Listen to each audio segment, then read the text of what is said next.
dia! Sejam todos muito bem-vindos à nossa Semana Teológica. Como comunidade acadêmica, é um prazer receber você que nos acompanhará nesta jornada de conhecimento, reflexão e oração. Sim, as circunstâncias fizeram com que o ambiente propício para este encontro fosse outro. Hoje, não podemos nos encontrar pessoalmente, não podemos nos abraçar e acolher você em nosso ambiente acadêmico. Mas você está no melhor lugar agora, na segurança de seu lar, no seu ambiente de trabalho ou em sua comunidade religiosa. Desejamos que você possa aproveitar essa Semana Teológica que tem como tema a Igreja em tempos de pandemia, da melhor forma possível. Não é porque estamos separados fisicamente que deixaremos de nos encontrar, celebrar e partilhar a esperança de dias melhores. Então, vem com a gente, embarca nesta aventura que se chama Conhecimento. Sejam muito bem-vindos para a nossa Semana Teológica.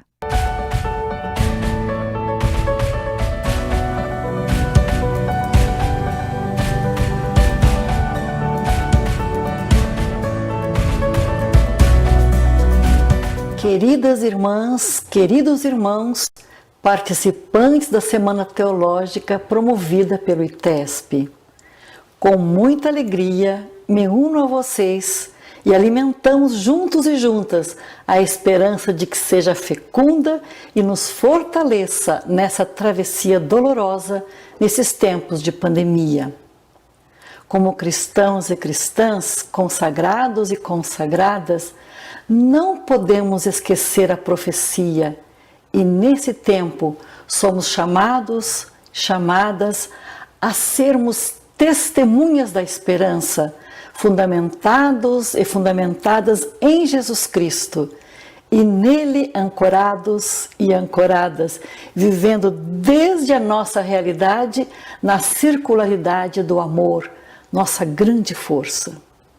Mesmo com inúmeras razões para nos preocuparmos e entristecermos, a começar por nós mesmos, nós mesmas, devemos liberar as tensões, escutando o pensamento e as emoções. Uma realidade que muito me toca é educar-nos na vivência do momento presente, onde é possível sentir o pulsar da vida e conectar-nos com a sua centelha divina.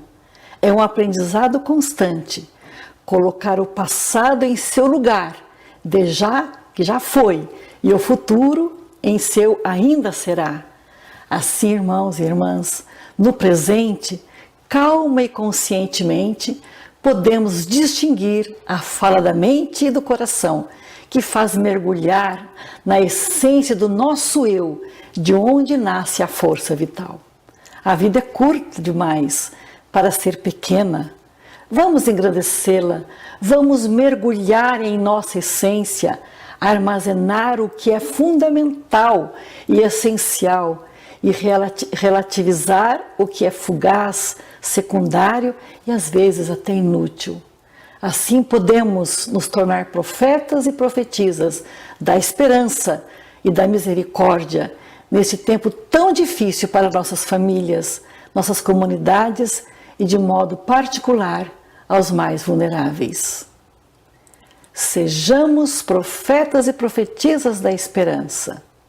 Neste nosso país tão marcado por corrupção, injustiças e opressão, anunciando todos os dias a boa nova de Jesus pela nossa vida e nossas atitudes. Uma alegre e fecunda Semana Teológica para todos, para todas. Um grande abraço na alegria de toda a vida consagrada do Brasil.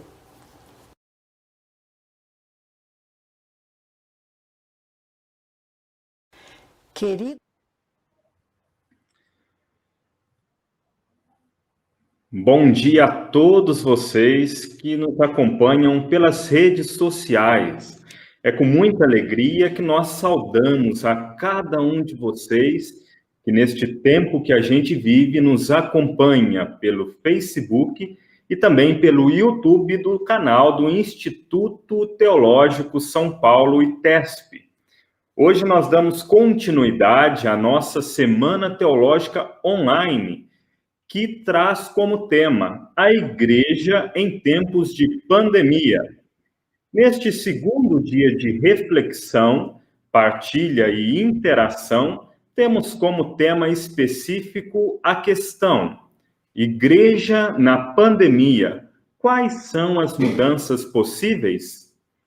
Que todos vocês se sintam bem acolhidos nesta nossa comunidade de aprendizado e que tenhamos uma boa e frutuosa jornada de construção e diálogo com o conhecimento. Para iniciarmos bem este nosso encontro, queremos colocar tudo aquilo que somos, nossos esforços e trabalhos diante do Senhor, em sintonia com todos vocês que aí das suas casas, comunidades religiosas, nos acompanham através das redes sociais e também em comunhão com todas as pessoas que sofrem aí as privações, principalmente neste tempo de pandemia. Por isso, nós queremos elevar ao Senhor nossas súplicas, louvores e agradecimentos. Convidamos, então, a equipe de liturgia que preparou este momento.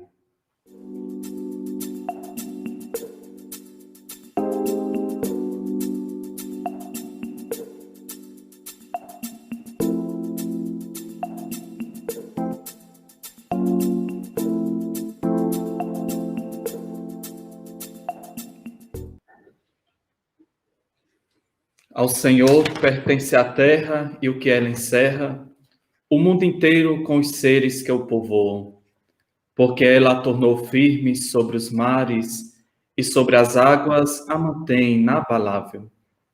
Em nome do Pai, do Filho e do Espírito Santo. Amém. Queridos irmãos e irmãs em Cristo, nesse segundo dia da Semana Teológica do ITESP, na qual nos propomos a refletir sobre a Igreja no contexto de pandemia, vemos com maior intensidade a necessidade de uma Igreja que se dispõe a estar em saída, a caminhar em direção de uma renovação que se estabelece na intimidade com o Senhor. Como nos diz o Papa Francisco no Evangelii Gaudium, é vital que hoje a Igreja saia para anunciar o Evangelho a todos, em todos os lugares, em todas as ocasiões, sem demora, sem repugnâncias e sem medo, sobretudo. A alegria do Evangelho é para todo o povo e não se pode excluir ninguém. A prece que nesta manhã, neste dia de hoje, elevamos é uma pergunta. Senhor, que queres de nós? Que queres de cada um de nós enquanto indivíduo, enquanto igreja? Que sejamos cada vez mais pessoas abertas à proposta de Jesus Cristo a cada um de nós. Rezemos nesse instante com Santa Teresa de Ávila. Sou vosso, sois o meu fim, que mandais fazer de mim? Vosso sou, pois me criastes. Vosso, porque me redimistes. Vosso, porque me atraístes. E porque me suportastes. Vosso, porque me esperastes e me salvastes. Por fim, que mandais fazer de mim? Eis aqui meu coração, disponho na vossa palma, minhas entranhas, minha alma, meu corpo, vida e afeição. Doce esposo e redenção, a vós entregar-me vim. Que mandais fazer de mim? Por todas as intenções da Igreja, especialmente pela sua missão, que dá a ela o sentido fundamental de sua existência, rezemos juntos como comunidade, como família e ITESP, como assim o Senhor nos ensinou. Pai nosso que estais nos céus, santificado seja o vosso nome. Venha a nós o vosso reino, seja feita a vossa vontade, assim na terra como no céu. O pão nosso de cada dia nos dai hoje, perdoai-nos as nossas ofensas, assim como nós perdoamos a quem nos tem ofendido, e não nos deixeis cair em tentação, mas livrai-nos do mal. Amém. Que o Senhor, Pai amoroso, nos abençoe, nos guarde e nos proteja hoje e sempre. Amém.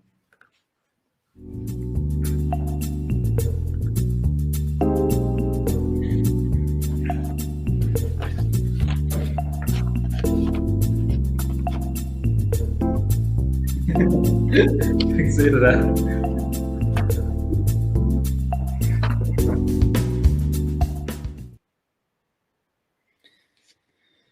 De maneira especial, agradecemos a equipe de liturgia que nos preparou essa oração para darmos início aos nossos trabalhos de hoje.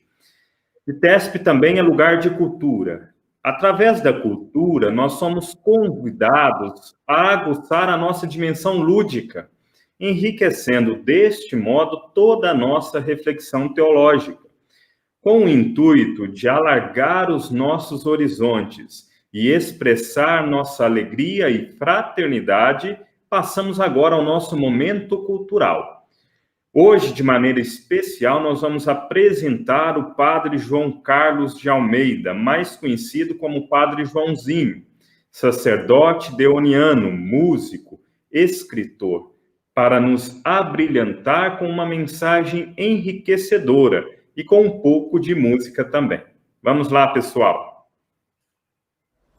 Olá, gente, aqui é Padre Joãozinho. Nesses tempos de pandemia, a gente praticamente é forçado a se reinventar, todo dia. Mas o povo de Deus lá no Egito também, talvez estivesse na escravidão, na opressão, mas acostumado com mais cebolas, acostumado com a dor de todo dia.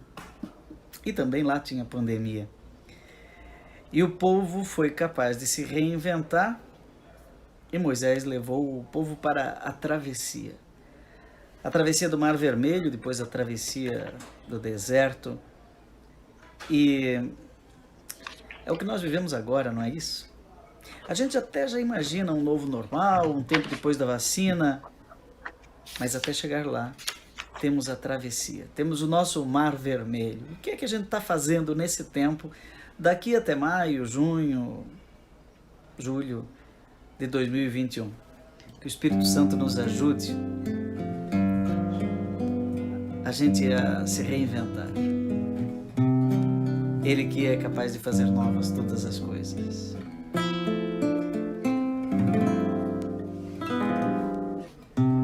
Lava, purifica e restaura-me de novo. Serás o nosso Deus e nós seremos o teu povo. Derrama sobre nós a água do amor, o Espírito de Deus, nosso Senhor. Jesus, manda teu Espírito para transformar meu coração. Jesus, manda teu Espírito para transformar e atravessar a escuridão.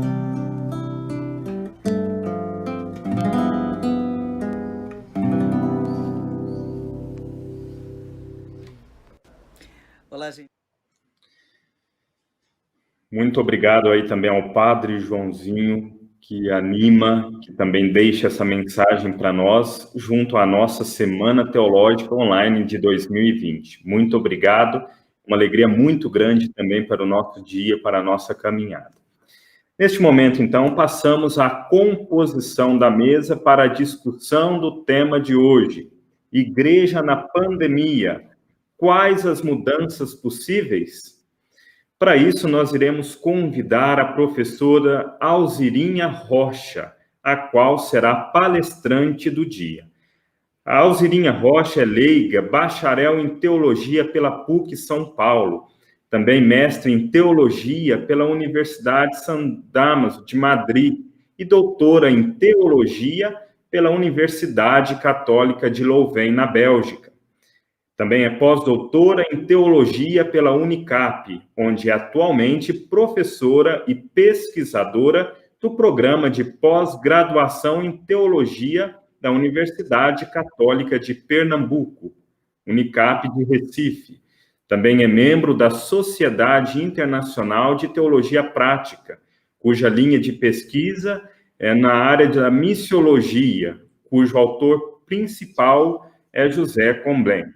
Convidamos também para compor a nossa mesa o professor doutor Antônio César Ciganfredo, que faz parte do corpo docente desta instituição, que também será debatedor deste dia. Para completar a composição da mesa virtual, convidamos aí a acadêmica Vanessa Mascaro, representando todo o corpo discente da nossa instituição. Agora, então, passamos a palavra à professora Alzirinha Rocha, que terá um tempo de aproximadamente 40 minutos para a sua colocação. Seja bem-vinda, professora Alzirinha Rocha, ao nosso instituto, a nossa Semana Teológica é com você. Então, eu agradeço a acolhida. Primeiro, eu queria...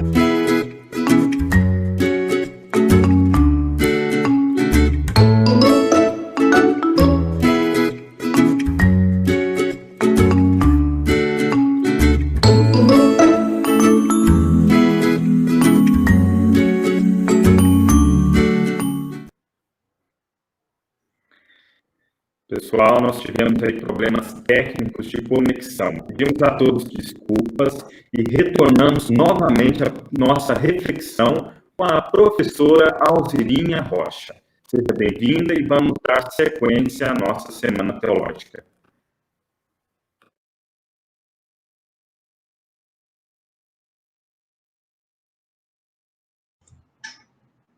Então, vamos retomar, e eu estava bem no começo da minha reflexão, dizendo que o tema mudança e o tema pandemia, é por aí que eu começo, afirmando que por sentido e não por morfologia, essas duas palavras ganharam nos últimos meses uma importância e se tornaram praticamente equivalentes.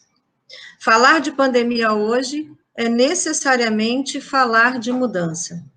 Desde o começo fomos atropelados pelas mudanças e creio poder afirmar que somente agora estamos num momento de começar a entender e buscar a cura para as feridas causadas por esse atropelo. E atropelo aqui, eu uso bem no sentido estrito da palavra, é aquilo que passa por cima de nós sem que, de certa maneira, nós estávamos esperando. Algumas situações que daí nasceram, vieram para nos tirar dos nossos comodismos e nos fizeram dar passos. A imersão nas tecnologias, por exemplo, aquele que em seus ambientes de trabalho, em especial na academia, insistiam num único modelo de educação, foram obrigados, pelo menos, a se darem a possibilidade de conhecer outros modelos de trabalho. Esses modelos podem ser questionados, pergunto eu? Podem e devem, sobretudo considerando que é o questionamento que leva à evolução do processo. Se não questionarmos sempre, corremos o risco de estancar o processo de mudança.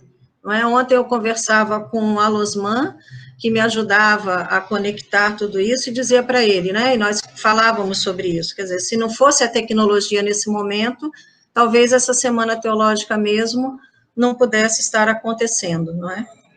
Outras situações, por outro lado, vieram para serem esquecidas. Modelos que não agregavam nada, que não nos agregavam nada, como o ritmo de vida que muito de nós estávamos levando. algo que claramente não nos favorecia em nada para um real crescimento humano. Fomos atropelados pelo ritmo de vida da atualidade, que nos impôs uma série de rupturas familiares e sociais, razão pela qual muitas pessoas agora estão tendo pela primeira vez, efetivamente, a oportunidade de uma vida familiar, com filhos e entre casais, ou mesmo de uma vida comunitária.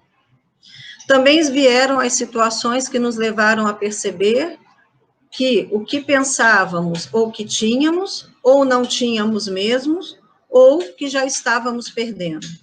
E é a partir dessa perspectiva que o meu olhar verifica a situação da igreja.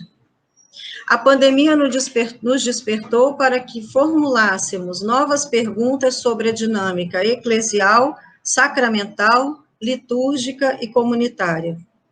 E a pergunta no escopo mais amplo é: onde se situa a igreja e de que forma ela pode ressituar-se diante desse novo desafio? Como continuar sendo igreja nesse novo contexto que nos atropelou? Seguramente não é mantendo-nos da mesma forma ou em estado de inércia. Como nos lembra Cecílio de Lora, o teólogo colombiano, a igreja deve continuamente reformar tudo o que é possível de ser reformado. Mudar constantemente é um dever da igreja, com os pés no presente, e sempre no presente, apoiados pela tradição que nos suporta, somos chamados a projetar um futuro novo. E é bom lembrar que é com os pés no presente, através do seu reconhecimento e de suas demandas e de sua complexidade, que nós conseguimos dar passos. A única coisa que temos é o presente. E a perspectiva de Deus traz suas contribuições ao tempo, passado, presente e futuro. Ao passado, Deus aporta as promessas em que todos nós nos engajamos, cientes de que serão realizadas unicamente porque foram prometidas por Ele. Por isso, o passado, para nós, cristãos e teólogos, não é morto, mas sim uma herança recebida que se transforma a cada geração. Ao presente, Deus aporta a vantagem de existir. O presente é que garante a esperança de existir um futuro.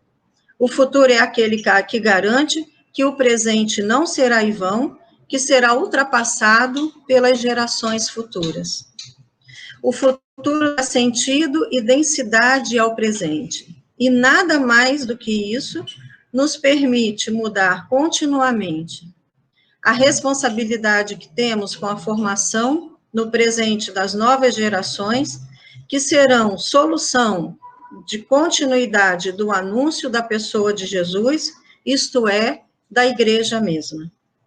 Dito isso, voltemos então à nossa pergunta: como continuar sendo igreja nesse contexto que nos atropelou? E não é um novo jeito de ser igreja, mas é efetivamente ser igreja de um outro jeito, de uma outra forma, sem perder aquilo que nos é próprio. A partir disso, apresento, então, duas propostas para reflexão, que serão divididas em 2 pontos. O primeiro, o sentido da comunidade, e o segundo, o deslocamento pastoral e sacramental em meio a esse novo contexto. Então, ponto 1, o sentido da comunidade. Convido a vocês a refletir o sentido da comunidade a partir da perspectiva da teologia da missão. E por que eu faço essa escolha hermenêutica? Porque, como nos lembra o Concílio Vaticano II, no documento Ad Gentes, e posteriormente Evangelho Nunciandi de Paulo VI, a missão é a identidade da igreja. Dizer identidade significa dizer aquilo que nos constitui e que somos chamados a ser. E a igreja entendida como povo de Deus é, antes de tudo, chamada a ser anunciadora da pessoa de Jesus e de seu anúncio, através de palavras, testemunhos concretos e gestos de conjunto. todo o demais vem para suportar essa identidade. Esse elemento que vem desde a constituição das primeiras comunidades foi retomado, ou se vocês preferirem, ressignificado no Vaticano II, em que vemos, na análise de seus documentos, a convergência para essa identidade missionária da Igreja. É nesse sentido e por esse caminho missionário que a Igreja se coloca em ato, quer dizer, ao nível da realidade, como sinal do reino de Deus. Ela é, ou pode, demonstra ser, como comunidade viva do povo de Deus, um dos sinais do reino de Deus na história, desvelando uma nova forma de estabelecer relações internas e com a realidade externa, impulsionada pelo Espírito e tendo como referência a prática de Jesus. Ora, então podemos nos perguntar, o que é a comunidade e em que ela contribui, de acordo com a teologia paulina, para a constituição da expressão homens novos, ou seja, daqueles que, fazendo a experiência do Evangelho, assumem de forma processual uma nova forma de ser e de estar no mundo a partir do paradigma de Jesus. A contribuição da comunidade para a constituição de homens novos, uma humanidade nova, é pensada aqui, utilizo aqui o instrumental de Comblan, a partir de 3 aspectos. A comunidade como modelo concreto do homem novo, o modelo missionário que a constitui, e o terceiro, a evangelização que ela realiza. Aqui nos deteremos no primeiro, a comunidade como modelo de um homem novo. Nessa perspectiva, podemos afirmar que a comunidade dá ao homem aqui entendendo homem, mulheres, humanidade sempre, que dá ao homem e à igreja a possibilidade de existirem concretamente na história. A partir do Novo Testamento, as comunidades são a realidade histórica dos discursos cristãos. O que foi que sobrou depois de Jesus? As comunidades. Elas são em si mesmas a personificação da humanidade nova, no sentido em que lhes são aportados conteúdos de valor humano que as constrói e formam aqueles que nelas estão inseridos. Comblan retoma o sentido paulino de que, para o cristianismo primitivo, o homem novo, a humanidade nova, é uma realidade social, concreta, visível e palpável, que está ligada à expressão revestir-se de homem novo, Efésios 4, 22. Revestir-se significa entrar na comunidade cristã e adotar novos modos de viver, e por essa razão a comunidade cristã reafirma o que é a mensagem fundamental do Novo Testamento. O homem novo não é um indivíduo, nem uma humanidade total concebida como um grande corpo, em que os indivíduos seriam tão somente engrenagens. Ao contrário, a comunidade representa o homem novo diante e face de todos os individualismos e todos os totalitarismos sociais, sejam eclesiais, civis ou militares. Há uma humanidade concreta para Deus e também no pensar teológico. Em comunidade revela-se a verdadeira superação das relações de dominação. Existe a liberdade, todos tomam a iniciativa e ninguém está obrigado a fazer a vontade do outro, o que não quer dizer negar uma hierarquia, mas sim, cada um fazer voluntariamente o que é bom para a comunidade. Todos assumem voluntariamente as tarefas necessárias para o bem comum. A liberdade sem serviço mútuo leva a um individualismo, e o serviço mútuo sem a liberdade leva a um totalitarismo. Ser livre, então, é ser com os outros, estar dentro das relações novas, movidas pelo amor. O conteúdo concreto da liberdade é a relação mútua entre homens e mulheres, entre a humanidade. E eu cito Comblan, não existe liberdade do homem só. A civilização ocidental moderna desenvolveu desde o Renascimento um ideal de liberdade individual baseada na afirmação de si, do indivíduo isolado e autônomo. Essa é a liberdade do conquistador, fecho aspas. E hoje, em plena pandemia, nós descobrimos que, efetivamente, nós não sabemos viver isolados. O ágape, ao contrário do amor como disposição subjetiva e individual, é a alma da comunidade, porque permite estabelecer uma relação de compromisso mútuo entre pessoas, em que todos participam do bem comum. Logo, a real comunidade existe no ágape e no compromisso vivido por cada um de seus membros. O ágape, que é bem superior, permanece para sempre, cria coinonia, cria vida comum e leva à participação de todos nos mesmos bens, como nos lembra Paulo na 1 Coríntios 13. O retrato do homem novo, segundo Comblan, será afirmado por Paulo na expressão livre de fato, estou com todos, me fiz servo de todos para ganhar a todos, 1 Coríntios 9. Nesse sentido, o homem novo, a humanidade nova, não depende de nada nem de ninguém, nem interior, nem exteriormente. Usa a liberdade para adaptar-se e subordinar-se a todos sem se fazer escravo. Contudo, não se pode pensar que na comunidade as diferenças são absorvidas. Não há uma totalidade que possa absorver nem as diferenças e nem as complementariedades. Uma vez produzida a absorção por meio dos membros da unidade do todo, não se deixaria nenhum espaço para a liberdade. O que existe é a manutenção da complementariedade das diferenças, postas em reciprocidade, isto é, que se colocam em diálogo, estabelecendo o ritmo da convivência e não a redução à unidade. Se busca um modelo único de síntese do todo. Em comunidade, as diferenças não são superadas na solidão ou na redução, mas na aceitação mútua. Ao final desse primeiro ponto, podemos colocar uma grande provocação. Antes da pandemia, nós tínhamos realmente comunidades?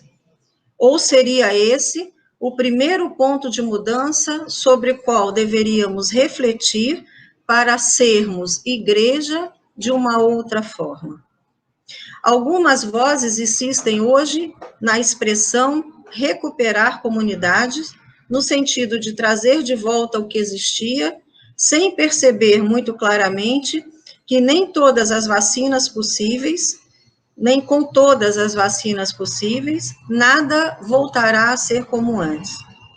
Essas pessoas não percebem ainda que esse é o momento de darmos um passo à frente, como dizia Dom Luciano Mendes, de voltarmos não aos fundamentos que foram sendo distorcidos ao longo dos anos e se transformaram eventualmente em fundamentalismos, mas as fontes trinitárias, cristológicas, eclesiais das primeiras comunidades, para efetivarmos esse passo.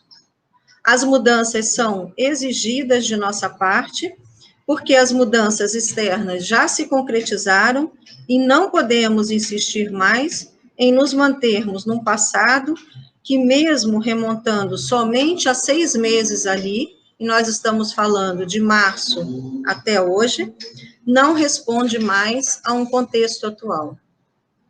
Em meio a tantas exigências de mudanças, como pensar, então, novos caminhos? São muitos os desafios que se intervinculam, eclesiais, sacramentais, pastorais e outros. Longe de apresentar resoluções aqui, cada um deve buscar novos caminhos em comunidade e dentro do que é possível ser mudado para responder aos seus contextos e às suas realidades. Esse é o momento de nós voltarmos a olharmos cada um com uma honestidade intelectual e cristã para as realidades onde nós estamos inseridos. Por essa razão, escolhi continuar a reflexão a partir do ponto que é fundamental para qualquer movimento de mudança e que toca diretamente as possibilidades de reconstrução da igreja entendida como comunidade. Estamos falando de mudanças que devem ser ontológica-eclesiais, uma nova forma de pensar, de agir e de ser finalmente.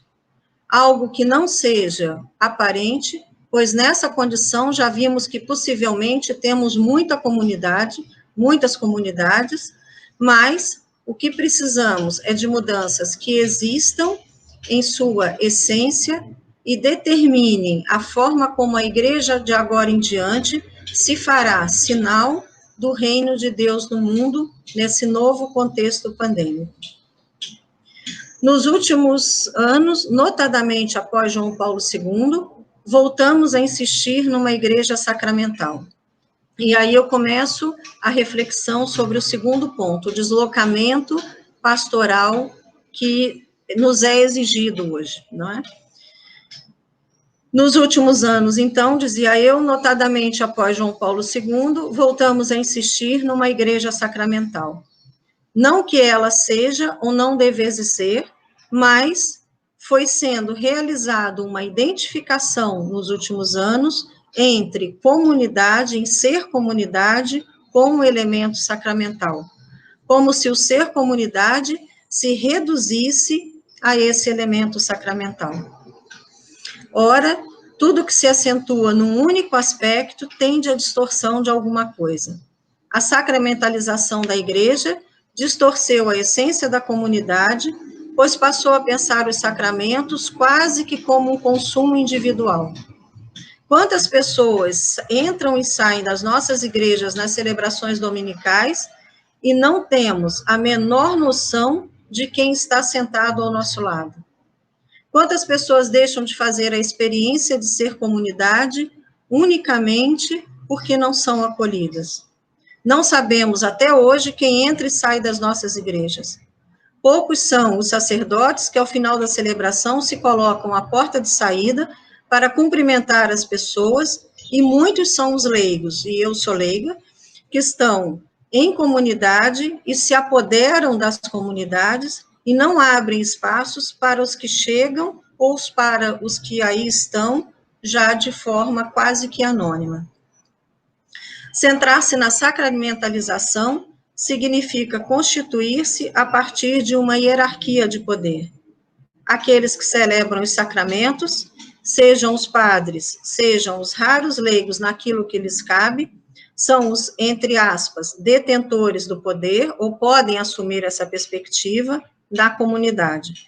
Os demais assistem e participam. A sacramentalização, entendida de forma negativa, vincula-se diretamente à clericalização ou ao clericalismo na igreja.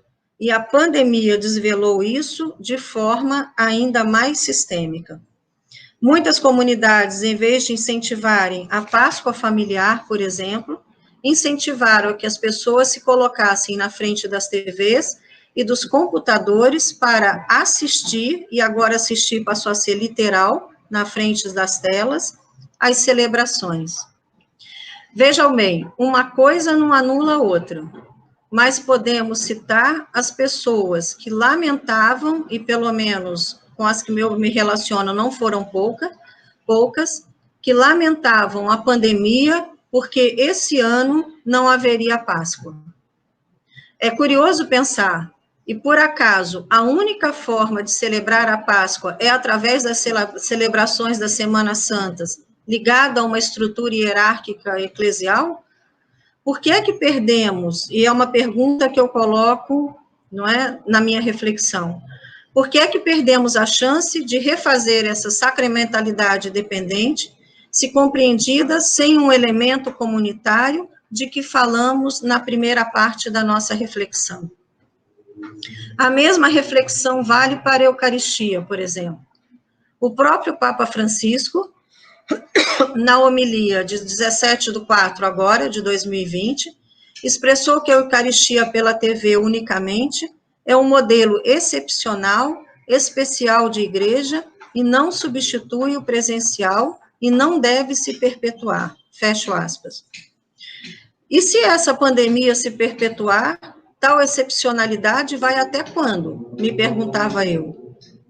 E aqueles que passam anos sem uma celebração eucarística, seja pelas dimensões continentais do nosso país, seja por razões de enfermidade.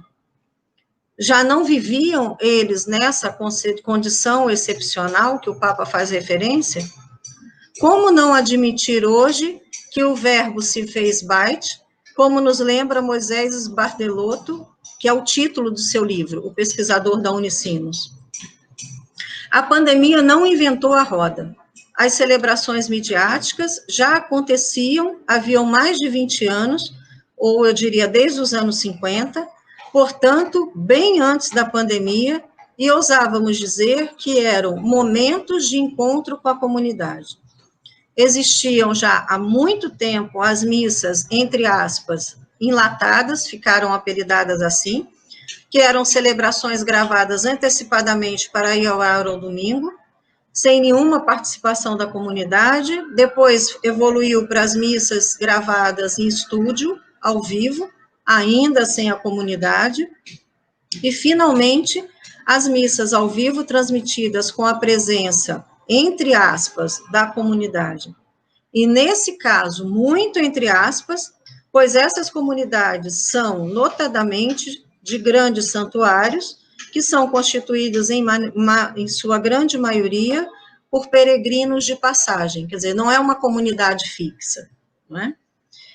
De fato, o fato é que para solucionar, e solucionar também, entre aspas, aqui, porque eu não estou propondo uma solução, eu estou propondo uma reflexão, esse momento pandêmico, optamos por não mudar, mas por encontrar um meio de manutenção de uma estrutura que muitas vezes nem presencialmente já se justificava.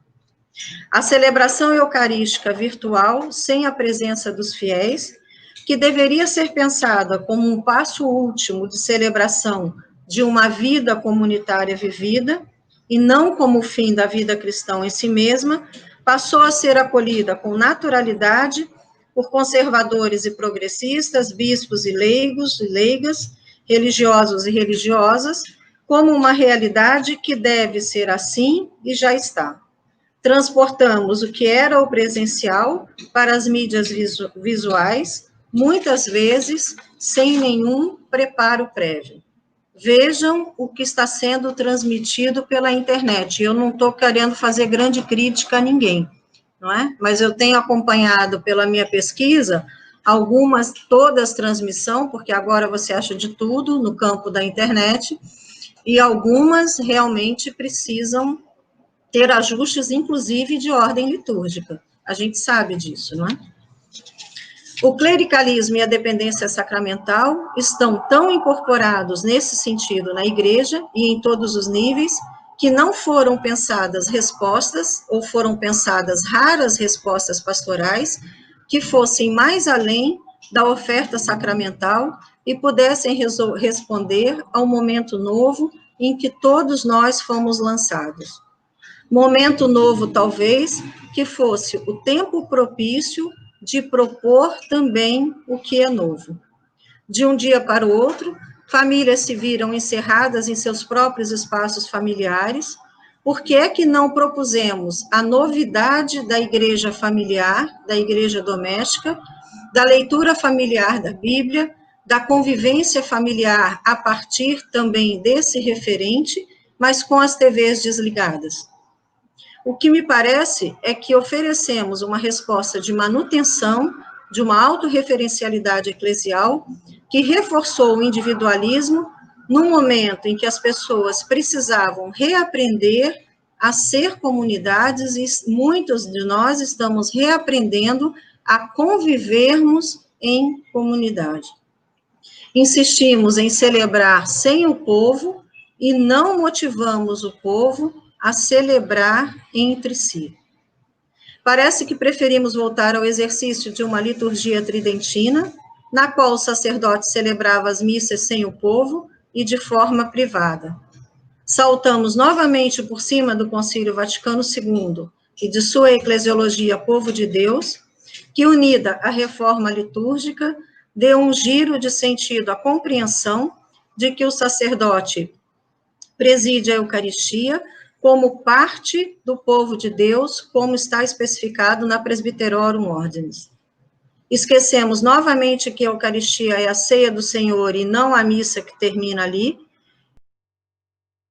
que o segmento de Jesus e a vida cristã não podem ser reduzidas ao espaço de culto. Estritamente falando, nas missas se vê e se escuta, mas a Eucaristia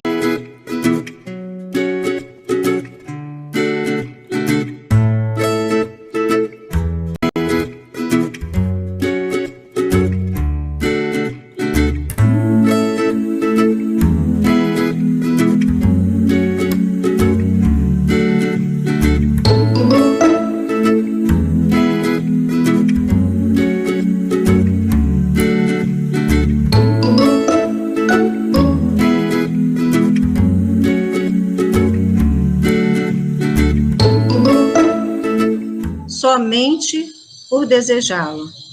E de fato é assim, somente por desejá-lo. Não se recebe a graça de Deus como se Deus pudesse ausentar-se de nossas vidas e a igreja decidisse quando volta à presença divina. A graça de Deus, mesmo que seja para nós um dom primeiro, é um presente sem condições que nos abraça desde o íntimo de nossas consciências, acolhendo nossos pensamentos, nossos sentimentos e curando nossos temores.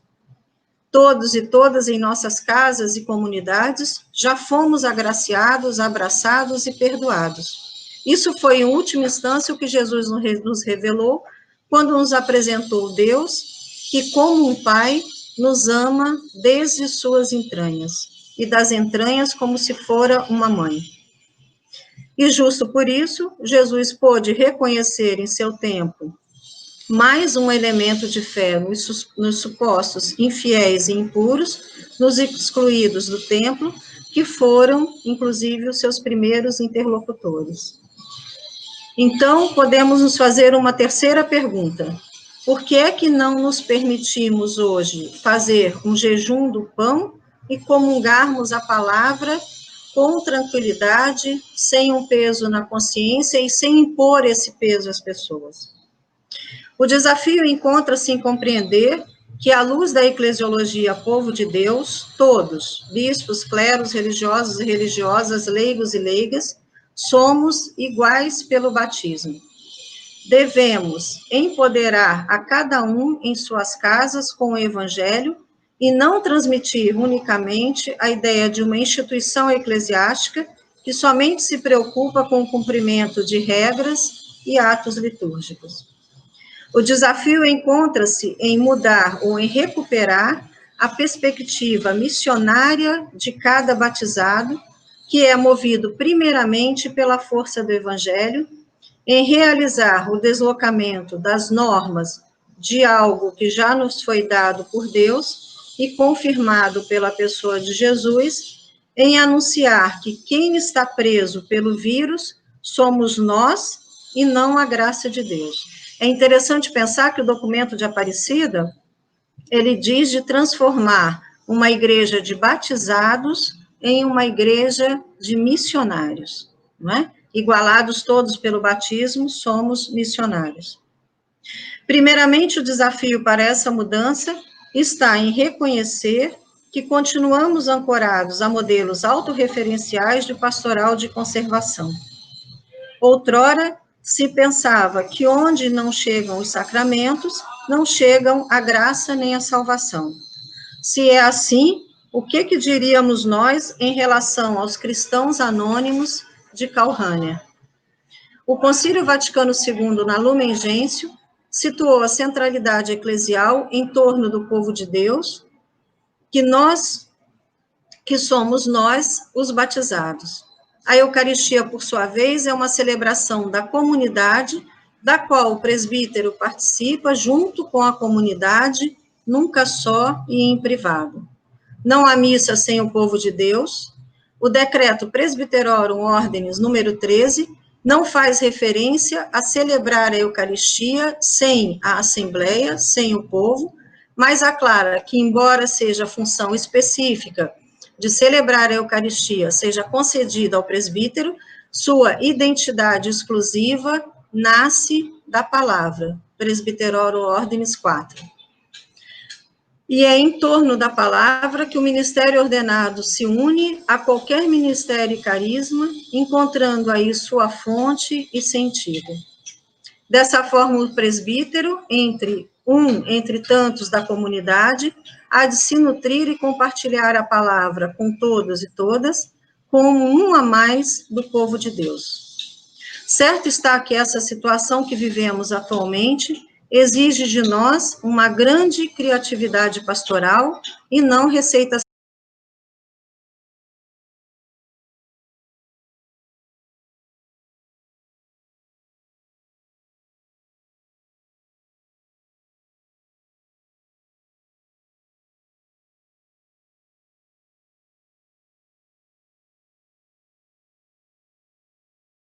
Evangelho e a pessoa de Jesus, seremos capazes de discernir novos processos que acompanham e contribuam para as respostas às situações cada vez mais complexas de nosso tempo. As pessoas necessitam de mensagens realistas que as ajudem a sentir como Deus as abraça e as ama de modo pessoal, sem precisar de um mediador ausente, ao qual não teremos acesso durante um bom tempo e nem tão cedo, se tivermos juízo, naturalmente. Certamente encontramos em uma situação de entretempos, entre um tempo que tínhamos e o tempo que ainda não conseguimos saber direito aquilo que vamos fazer.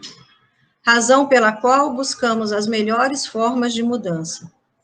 Contudo, nada nos permite continuar pensando que a missa tornou-se virtual e que rapidamente voltará a ser presencial. Teologicamente, o modelo é de se alinhar alinhar a teologia Povo de Deus da Lumen Gentium com a do Ministério Ordenado da Presbyterorum Ordinis, tal como nos recorda o Papa Francisco na Evangelho Gaudium, ao inverter a pirâmide eclesial e superar essa justa posição que existia entre povo de Deus e hierarquia, Lumen Gentium 2 e 3. Todos somos iguais pelo batismo, portadores da graça, povo de Deus a caminho. Todos somos sacerdotes e portadores do Espírito, nos lembra Lumen Gentium 4, 6 e 11. E por isso nos cabe a todos e todas descobrir os caminhos de mudança. Ao que parece, o primeiro a mudar é a consciência de que temos de cada um e uma na estrutura dessa grande comunidade chamada Igreja. Como nos lembra novamente o Rafael Luciani, talvez seja a mesma hora de fazermos a experiência de um jejum de pão e comungar a palavra que nasce do silêncio, como diz Bruno Forte na sua Trindade na História, e nos ajudará a curar o que trazemos em nossas consciências, um jejum que nos faria a todos ainda mais iguais, por não haver mais aqueles que conseguem comungar e aqueles que comungam espiritualmente. Enquanto não houver um jejum que nos permita perceber que a vida cristã pode ser experienciada de uma outra forma, seguiremos centrados nas ideias das missas midiáticas, sejam elas enlatadas ou ao vivo, tendo possivelmente pouca ou nenhuma relação com a vida diária das pessoas e seus processos de crescimento humano e cristão. Que a pastoral e suas proposições para os tempos de mudança sejam pautadas numa pastoral de missão, de uma igreja em saída, que realizará novos encontros, nos quais a palavra será a primeira a se encarnar em nossas casas e locais onde nós nos encontramos. Palavra essa, da qual possamos fazer a leitura pessoal e comunitária, pausada e meditativa, para conhecer e discernir o que Jesus mesmo poderia ter feito se estivesse hoje padecendo dessa pandemia. Isso implica na superação de uma pastoral / igreja de conservação, que começa com o que o documento Adigentes destacou e o concílio nos convidou a fazer. Começar pelo testemunho evangélico, Adigentes 24, formar pequenas comunidades ambientais em nossas famílias ou comunidades, congregando todos e todos em torno da palavra e discernir a realidade em que vivemos. Adigentes 6:11. Superando tudo isso e refletindo sobre tudo isso, essas novas possibilidades que se abrem, talvez chegaremos a comer de novo o pão, efetivamente, como comunidade eclesial que somos. Eu agradeço a vocês.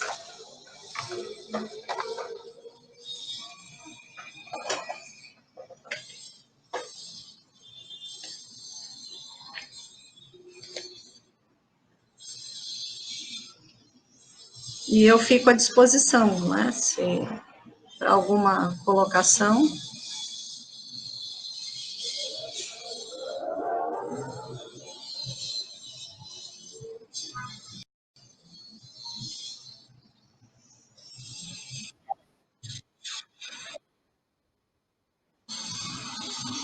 Então, pessoal, de maneira muito especial, agradecemos a professora Alzirinha Rocha por toda essa... Tá. De maneira especial, agradecemos a professora...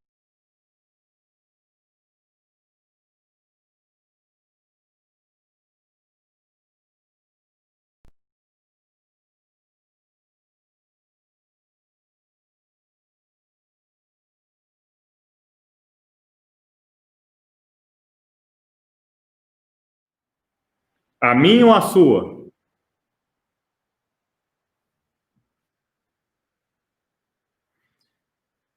Então, pessoal, e como eu já disse, já estava afirmando, né? Foi muito importante essa reflexão da professora Alzirinha Rocha. Lógico, temos os problemas técnicos e dentro deles vamos nos organizando. Essas reflexões que foram tão pertinentes para nós. E agora passamos a palavra ao professor Antônio César Ciganfredo e também à discente Vanessa Mascaro para que façam suas contribuições. É com vocês.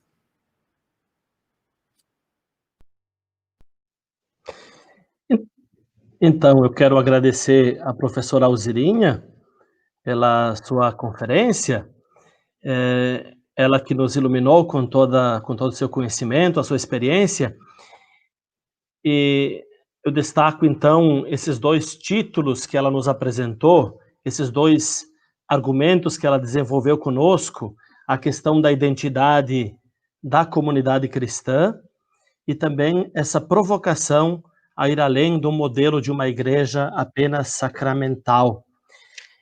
Uma constatação da professora Alzirinha, infelizmente é verdade.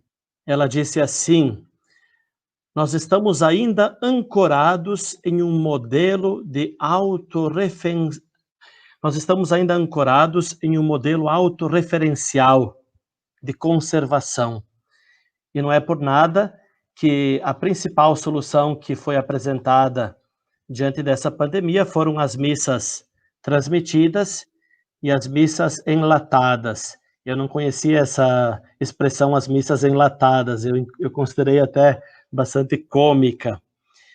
Por outro lado, Alzirinha, um pequeno sinal de muita esperança é essa própria Semana Teológica, que está sendo feita, que está sendo realizada em modo online, e não sei se vocês tinham percebido, mas todos os conferencistas são leigos, né? O irmão Afonso, que é o irmão, A Alzirinha, a Maria Clara, o João Décio, o Sérgio Ribaric, todos são leigos e, dentre eles, 2 são mulheres. Então, veja só que eu creio que são sinais de esperança. Algo está acontecendo devagarzinho na igreja, né? Por outro lado, eu queria também destacar outros 2 aspectos, né? A professora Alzirinha dizia assim, ela dizia assim,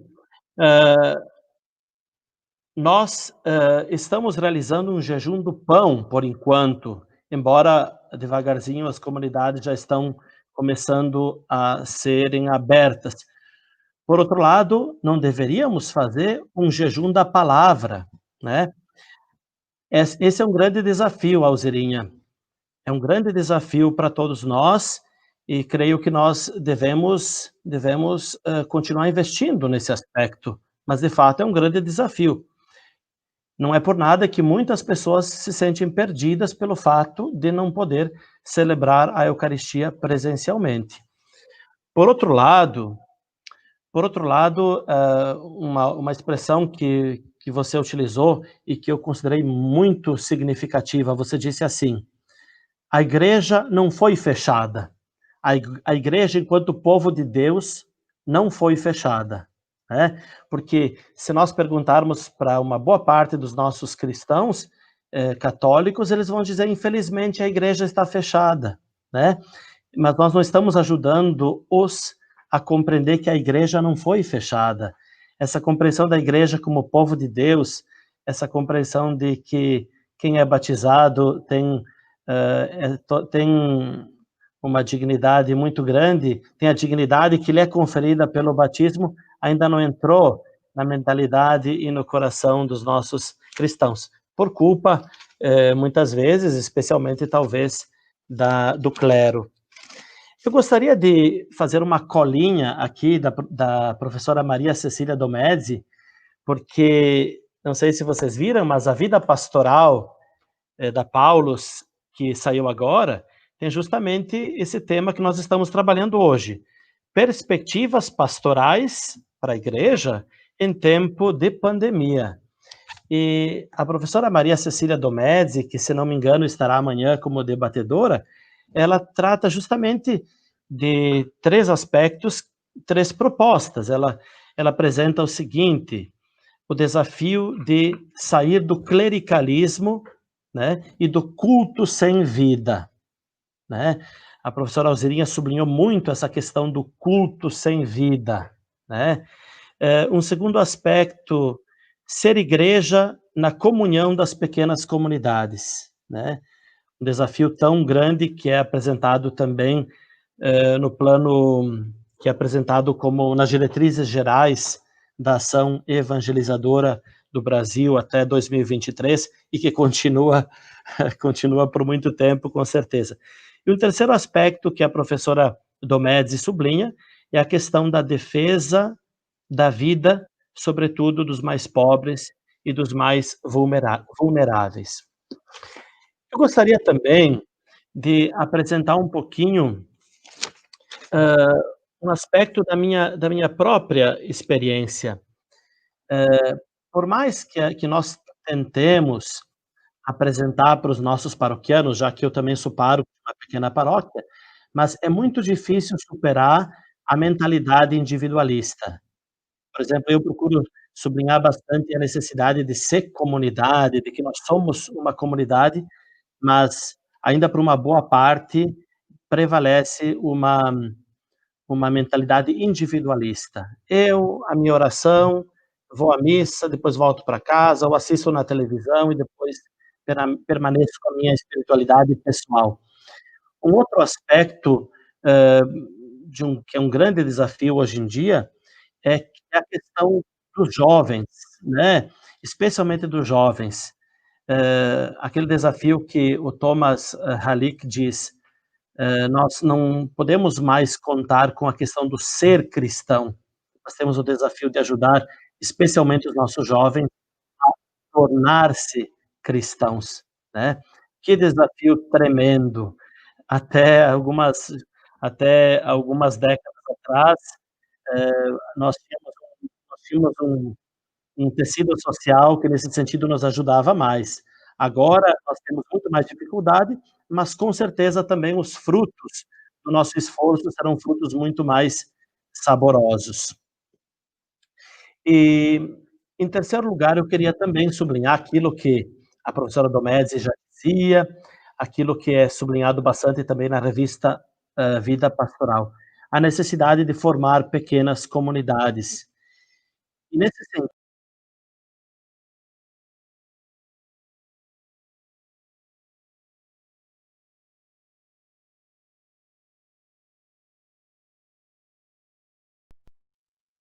sim, em que eu estava. Entendi, sim, sim, tá bom. Então, como eu ia dizendo, hã, essa questão da internet que também nos traz alguns problemas, também faz parte, dessa questão da pandemia. Eu ia dizendo nesse terceiro ponto que, da necessidade de formar uma igreja também sempre mais toda ministerial, porque os próprios padres, eles estão bastante sobrecarregados de várias atividades. Então, se eles não tiverem essa abertura de ajudar, de permitir que os leigos assumam seu protagonismo, com certeza a igreja permanecerá apenas numa dimensão de conservação, porque eles, com todas as suas atividades, facilmente dirão: eu faço aquilo que eu posso, eu continuo conservando aquilo que é possível. Então, olha, os desafios são com certeza muito grandes, mas na medida em que nós formos dando alguns passos, cada um de nós, com certeza nós poderemos voltar àquelas primeiras comunidades, conforme nós vemos aí na primeira carta aos Coríntios, capítulo 12, onde cada um vive os seus dons em favor do bem comum, com criatividade, e onde, acima de tudo, então, se vive o agape. Muito obrigado e vamos adiante, então.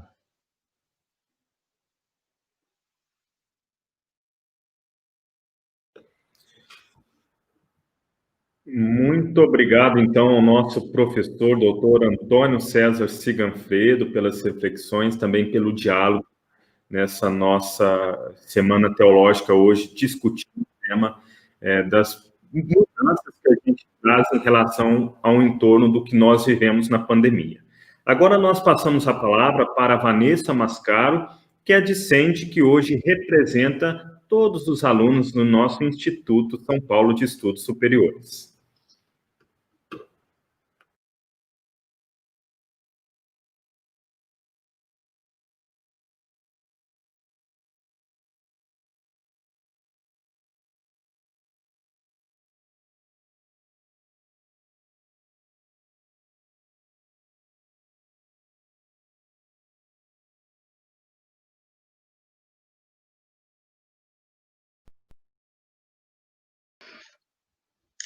Bom dia a todos, né? Bom dia, professora Alzerinha, bom dia, professor Seganfredo, bom dia ao meu colega de sala, o Thales, né? É um prazer estar aqui com vocês hoje.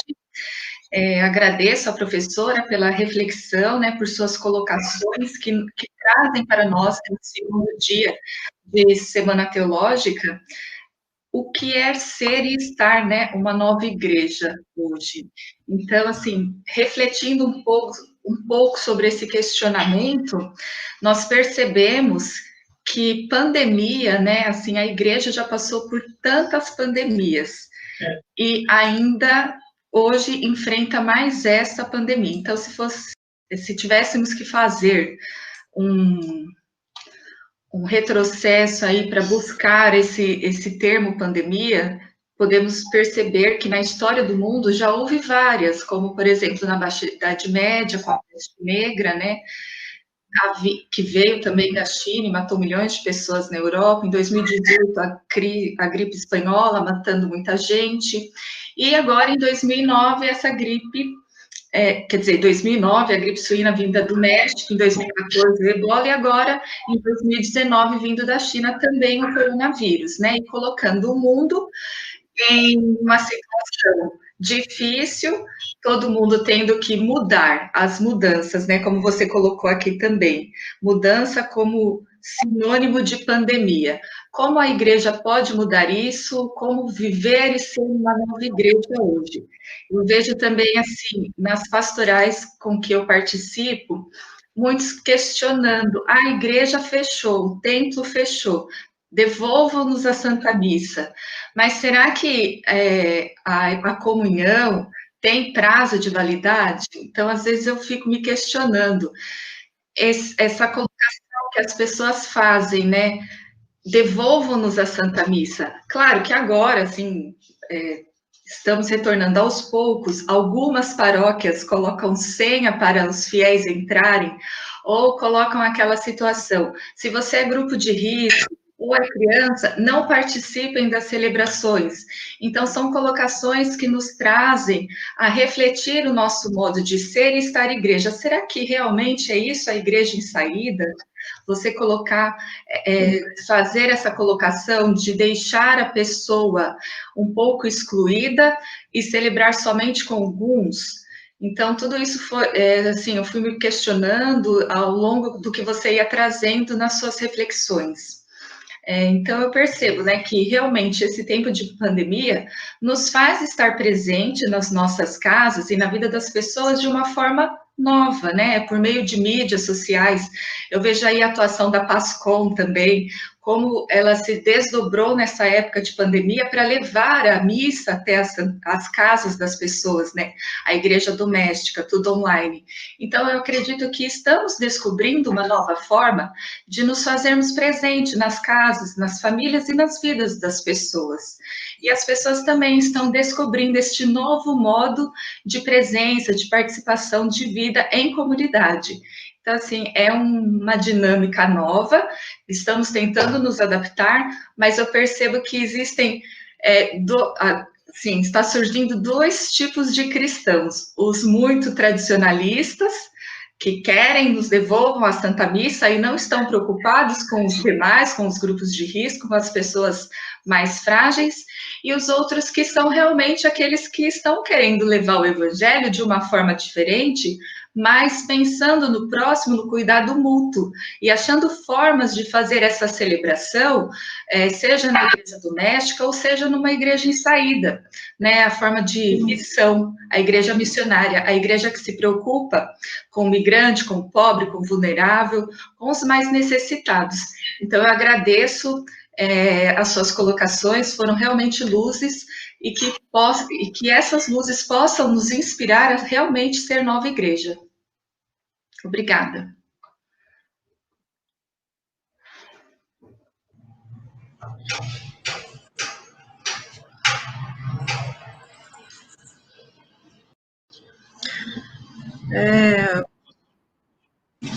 Bom, eu agradeço, então, ao Segranfredo e à Vanessa as suas colocações.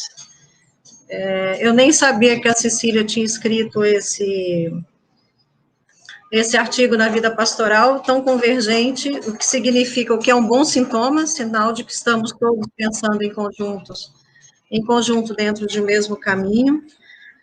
Me chamou a atenção, Antônio, na sua fala, a mentalidade individualista, não é? Então, eu vejo que aquilo que antes estava do lado de fora, depois batia na nossa porta, hoje já entrou e está sentado nos nossos bancos, não é? Que é uma mentalidade dessa cultura contemporânea em que nós nos encontramos. E que muitas das vezes nós insistimos ou a fazer de conta que ela não existe, ou ter uma percepção como a sua de constatar, existe, e temos uma certa dificuldade em como é que revertemos isso, não é? Joseph Moir, que foi o autor do meu pós-doc, ele diz o seguinte, e que a mim me deu luzes muito importantes para a pastoral e para o meu pensamento, né, para o meu trabalho. Ele vai dizer que os valores que estão no mundo contemporâneo, nesse mundo subjetivista, individualista, todos os istas que a gente pode dizer, são valores que antes eram cristãos. Essas pessoas não deixaram de ser solidárias, não deixaram de amar, não deixaram de olhar para o outro, mas a partir de uma outra perspectiva que não o parâmetro cristão, que não a pessoa de Jesus. Então, Joseph Moir vai dizer o seguinte: nós é que temos que encontrar caminhos de estabelecer diálogo com essas pessoas a partir desses valores, porque esses valores já eram nossos, não porque nós éramos donos dos valores, mas estão também na nossa base. Então, o que nós precisamos é, de alguma maneira, encontrar caminhos de fazer convergir os valores cristãos, os valores do mundo contemporâneo. E muitas pessoas têm uma rejeição a esse mundo contemporâneo. A gente sabe disso, né? Não, as pessoas não querem. As pessoas querem, e cada vez mais elas têm necessidade de falar, e muitas das vezes nós não temos paciência de ouvir, né? Não estou dizendo você exatamente, mas no geral, assim, eu vejo no ambiente da universidade, onde eu me encontro agora até dezembro, eu estou aqui, é um ambiente em que os alunos, que não é, tem 32 cursos aqui, então, de outras dinâmicas que não tem absolutamente nada a ver com a teologia, e professores na sala dos professores, eles querem falar, não é? Porque vem no povo da teologia alguma coisa que chama atenção, alguma coisa de diferente. Eu acho que o nosso exercício agora está justamente em encontrar esses caminhos para fazer essa convergência, não é? E Moir, eu acho que me colocou isso de uma maneira muito clara. Num livro dele que se chama, em português, seria O Evangelho Salvará a Igreja. Ele não está publicado em português, ele está publicado só em francês, não é? A Vanessa, ela começou a fala dela falando de outras pandemias, né?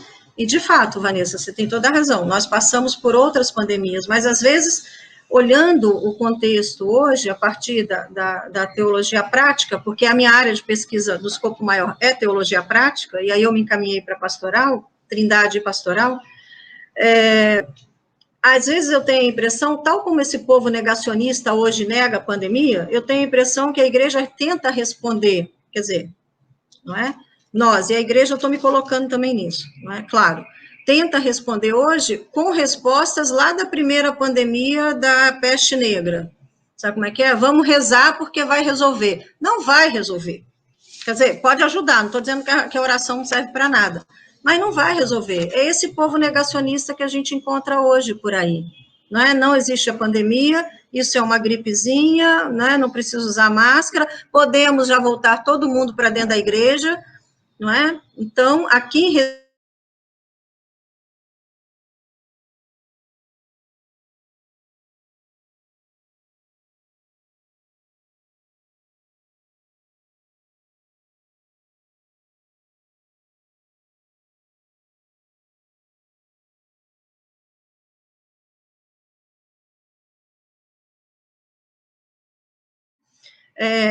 me chamou uma outra atenção, e eu achei bastante curioso, essas senhas para as missas, né? Eu também tinha pensado nisso, mas achei um pouco abusado já falar tudo que eu acho de uma vez só, né? A gente exclui, né? Não tem nada mais excludente do que você dizer quem entra e quem sai de um espaço que é comunidade, que é comum. É uma questão de cautela. Não, gente, questão de cautela, vamos ser honestos, é não voltar à missa ainda, em hipótese nenhuma. Isso é questão de cautela e respeito à vida das pessoas, não é? Daí vem todo o fundamento de toda a minha fala. Por que é que a gente não incentiva essas pessoas a uma outra forma de um exercício cristão? Não entendo isso, desculpa, não sou capaz de entender. Quer dizer, né, posso imaginar as razões, que eu acho que também não cabe aqui. Então, a impressão que eu tenho é que de uma igreja em saída, nós colocamos a colocar as pessoas em saída da igreja, nós estamos eliminando pessoas. Né? Isso, eu vi isso em São Paulo, quando eu estive aí, agora nas férias, e isso me pareceu uma coisa tão agressiva, assim, tão, não sei se agressiva, mas me pareceu tão contra o que é o sentido de ser igreja, né? Quer dizer, de certa maneira, você incentiva aquelas senhoras e senhores, não é, da idade da minha mãe, que tem 91 anos, a se sentirem à vontade para irem na igreja. Uma pessoa de idade que chega lá para pedir uma senha, de 90 anos, você vai dizer não, porque a senhora é grupo de risco? Todos nós somos grupo de risco. né? Quer dizer, e esse povo, quando você diz, né, que estão surgindo cristãos mais conservadores e menos conservadores, não estão surgindo, eles já existiam. Porque agora as pessoas se sentiram à vontade para se revelarem nesse contexto de pandemia. Então, esse grupo aí que pede devolva-nos a missa, roubaram a nossa missa, ou sei lá eu o que mais, eles sempre existiram, não é? Só que agora se sentiram mais à vontade, não é? Para se colocarem, e aí vem uma outra questão eclesial muito maior, não é? Que até é uma questão de compreensão do que é ser igreja hoje a partir do Papa Francisco. Essa gente existia antes do Papa, não é? E estão tentando se adaptar, ou pelo menos, alguns não vão se adaptar nunca, não é? Não se iludam, mas estão tentando a se colocarem dentro de um novo contexto, e dentro desse novo contexto também da pandemia, isso eu acho que acirrou, né, de alguma maneira, acirrou e também deu possibilidade às pessoas de se revelarem aquilo que elas são em todos os âmbitos, né, gente, no âmbito eclesial, no âmbito familiar, no âmbito de trabalho, não é? Porque é algo que mexeu com cada um de nós. Eu não conheço ninguém que tenha passado imune por isso, não é? Mas mexeu naquilo que nos é mais próprio, que é estar com os outros, mesmo que seja aquele outro que a gente não suporta, até desse que a gente não suporta, a gente passou a sentir falta, porque se tirou tudo, né? Até daquela senhorinha que a gente briga na comunidade, a gente sente falta dele, pelo menos ela estava ali, né? Mas brincadeiras à parte, eu acho que é um momento muito rico, não é? Eu vejo assim, essa pandemia, ou se aprende com ela, ou mais uma vez vamos perder o bonde da história. No nosso caso, o bonde das práticas pastorais, da missão, né, do anúncio da pessoa de Jesus. Então, ou se aprende com ela, ou se aprende com ela. Não conheço ninguém que vá passar por ela imune, não é? Então, eu encerro por aqui para não ficar muito longo.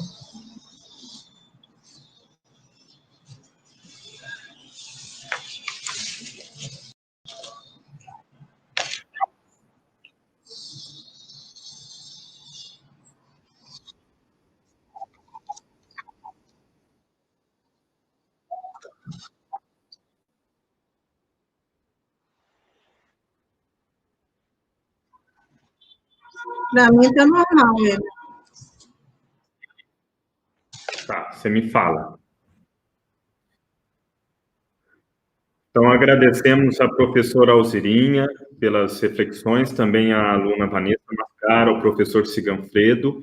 Agora nós temos algumas contribuições que nos vêm pelas redes sociais e também pelo YouTube.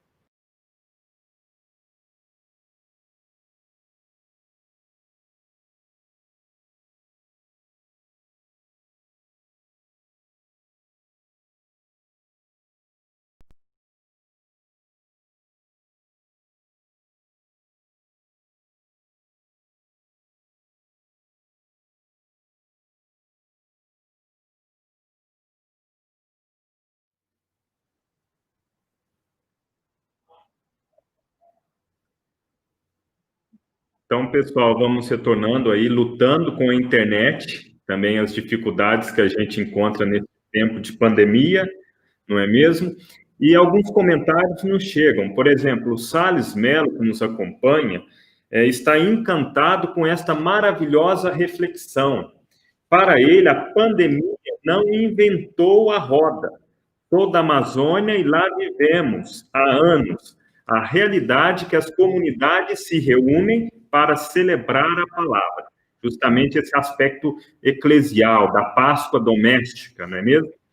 Também, professora Alzirinha, temos algumas perguntas para você que também nos chegam aí pelo YouTube e também pelo Facebook. A vocês que participam, que comentam, que deixam as perguntas, também o nosso muito obrigado. É o nosso meio também de dialogar. E algumas delas nós iremos deixar aí para você nos responder. A primeira delas, quem nos faz é o Constant Muncala. É o seguinte, uma reflexão eclesiológica que ele faz. Ao considerar as igrejas domésticas como alternativa, será que não se repetirá a mesma autorreferencialidade nas próprias famílias, onde o pai manda? Então, aí a questão da família como referência, onde uma pessoa ali pega essa própria referência para si, né? Primeira. Em segundo lugar, o Raimundo Ribeiro, que também participa conosco, ele pergunta: podemos dizer que a pandemia revela uma igreja que engatinha na saída das sacristias? Seria o rosto de uma igreja desconectada da realidade de muitos que há muito tempo viviam as limitações do tempo, ou seja, esse aspecto da saída das sacristias, dessa mudança, né, de uma igreja mais profética.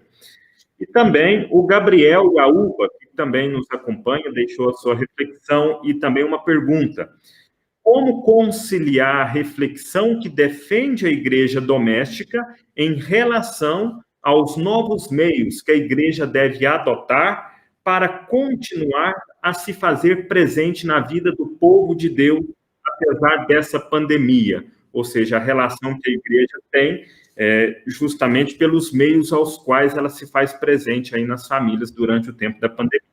Então, fica aí essas reflexões que nos chegaram durante a nossa conversa, a nossa reflexão nas redes sociais. Havendo tempo e possibilidade, a gente retorna com mais algumas perguntas, tá bom? Com você, professora.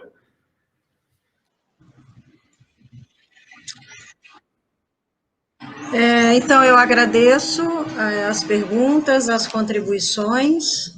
Eu acho que sempre um momento como esse, um momento acadêmico, o que justifica esse momento é o debate, é a conversa, é a partilha, e a partir daí a gente vai... nós temos a possibilidade de ir aprimorando as pesquisas, os pensamentos, as reflexões, não é? Então, a primeira pergunta é considerar as igrejas domésticas como alternativas, se elas não vão se tornar autorreferenciais. Então, assim, a primeira coisa é que a igreja doméstica, ela não é uma alternativa, ela é o núcleo principal e inicial de qualquer igreja. A igreja, ela não começa lá no espaço de culto e na paróquia Nossa Senhora da Glória, de Valença, de onde eu venho, né, por origem. A igreja, ela começa nos ambientes familiares, na educação que cada um de nós, ou que nós damos aos nossos filhos, sobrinhos, parentes. A transmissão da fé, ela começa na igreja doméstica. É só a gente olhar o movimento das primeiras comunidades. As primeiras comunidades não tinham espaços de culto. O que eles tinham eram, nas comunidades paulinas, sobretudo, eles se reuniam na casa das pessoas. E Paulo era sabido, ele não escolhia qualquer pessoa para formar as suas comunidades. Eram pessoas estratégicas, pessoas com base para ter continuidade àquela comunidade que ele estava formando. Então, eu não penso igreja doméstica, e nem a teologia pensa isso, como alternativa. A gente pensa como voltar ao fundamento, ou às fontes do que é essa igreja doméstica, sobretudo nesse momento de pandemia, que nós ficamos com esse pensamento invertido, parece que ficamos sem a igreja em algum lugar, não é? O risco delas se tornarem autorreferenciais, você tem toda a razão, existe. Porque se a gente também não sabe o que é ser igreja doméstica, daqui a pouco a gente vai pensar que só rezar em casa vai resolver o nosso problema. E aí a gente elimina toda a sacramentalogia da igreja e não precisamos mais dela. E aí voltamos àquilo que o Antônio colocava, dos nossos individualismos. Hoje rezamos sozinhos, não é?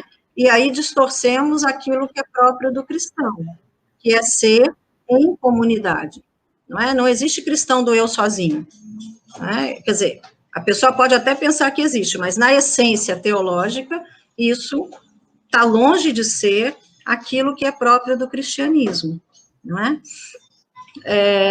Comblan vai dizer uma coisa muito interessante. O que o cristianismo deixa para o mundo não é a liturgia, não é a roupa, não é a igreja, não é o templo, não são as obras de arte. O que o cristianismo deixou ao mundo é o ser comunidade. Esse é o grande ensinamento cristão, porque é a partir desse núcleo que nasce para São João lá na cruz de Jesus, não é? Jesus, antes de morrer, forma a sua solução de continuidade com o discípulo a quem amava e Maria.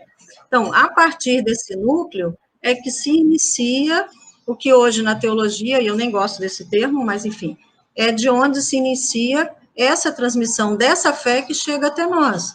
E é essa fé que nós vamos deixar para as outras gerações, como eu dizia lá na minha fala, nesse movimento geracional de passado, presente e futuro, não é? Na segunda questão, eu gostei muito dessa expressão, que a igreja engatinha na saída das sacristias.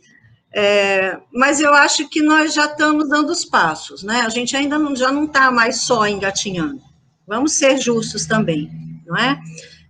Esse impulso de saída, ele começa no Concílio Vaticano II, o grande ganho do concílio foi voltar a pensar e a perceber o mundo e o contexto onde a igreja estava e como é que estabelecíamos um vínculo com esse mundo, não é um vínculo de sentido, não mais a partir de uma imposição, mas a partir de um diálogo, não é? Tudo bem que o concílio foi atropelado pelos anos 60, mas ai de nós se não tivesse havido esse concílio com essa outra perspectiva, não só de ser igreja, mas de se construir o pensamento teológico, etc. Na América Latina, eu acho que nós demos já muitos passos em relação a essa saída, e aí a gente não pode esquecer que a história da igreja, a igreja é cíclica, né? Em alguns momentos nós estamos numa abstração total, em outros momentos nós estamos mais mergulhados na realidade, e o nosso desafio é encontrar justamente esse equilíbrio, não é? Então, na América Latina, eu acho que a partir das conferências do CELAM, desde a constituição do CELAM em 55, isso já é bem significativo de pensar como é que um grupo de bispos pensa o próprio continente, a própria realidade, e esse é o papel do CELAM, não é? E as conferências todas de Medellín, né, contando da segunda até a Aparecida, eu acho que o que faz é isso. A Aparecida é um documento muito pouco lido para o nosso contexto, e eu vejo nos espaços onde eu trabalho, não é? E a Aparecida já nos diz muito dessa igreja em saída, não é? O fato é, igreja em saída, igreja em missão, primeiriar, como diz o Papa no Evangelho Gaudium, é uma decisão eclesiológica, não é uma decisão que se impõe, é uma conscientização eclesiológica que cada um deve fazer, e é uma decisão que se aproxima, não é? Aqueles que fazem se aproximam do que é próprio do Evangelho. A gente não obriga ninguém a sair, mas aqueles que não saem têm que saber que eles estão cada vez mais afastados do que o Evangelho, porque se nós, como batizados, temos a responsabilidade, não é? E que somos missionários como identidade, por identidade, e missionários por excelência, se nós não saímos para falar com as pessoas, nós vamos falar para quem? Para nós mesmos? E vamos ser honestos, muitas das vezes a gente não consegue nem mais falar para dentro de casa, não é? Parece um diálogo de surdos. E eu falo com muita tranquilidade isso, porque eu trabalho muito com a formação das comunidades. Esse ano não, porque parou tudo, não é?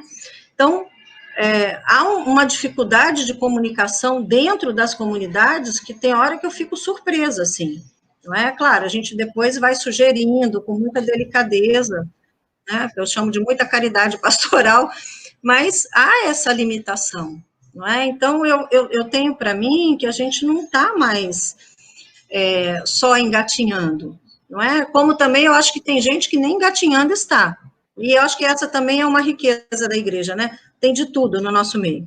Tem gente que abraça o que é o momento presente, tem gente que quer voltar para Trento, tem gente que quer ir, sei lá, eu para onde, e é isso que nos constitui, não é? Para alegria e para tristeza, como dizia Joseph Moá, é dessa maneira que somos constituídos. Mas se hoje queremos fazer eco, não é, a Francisco, nós queremos também dizer, naturalmente, dessa saída e desse primeiriar nos contextos, né? E é bonito que na Evangelho Gaudium ele vai dizer, não é o Papa que tem que dizer, não é o bispo que tem que dizer, e não é o padre que tem que dizer, é uma consciência individual que nasce do conjunto comunitário.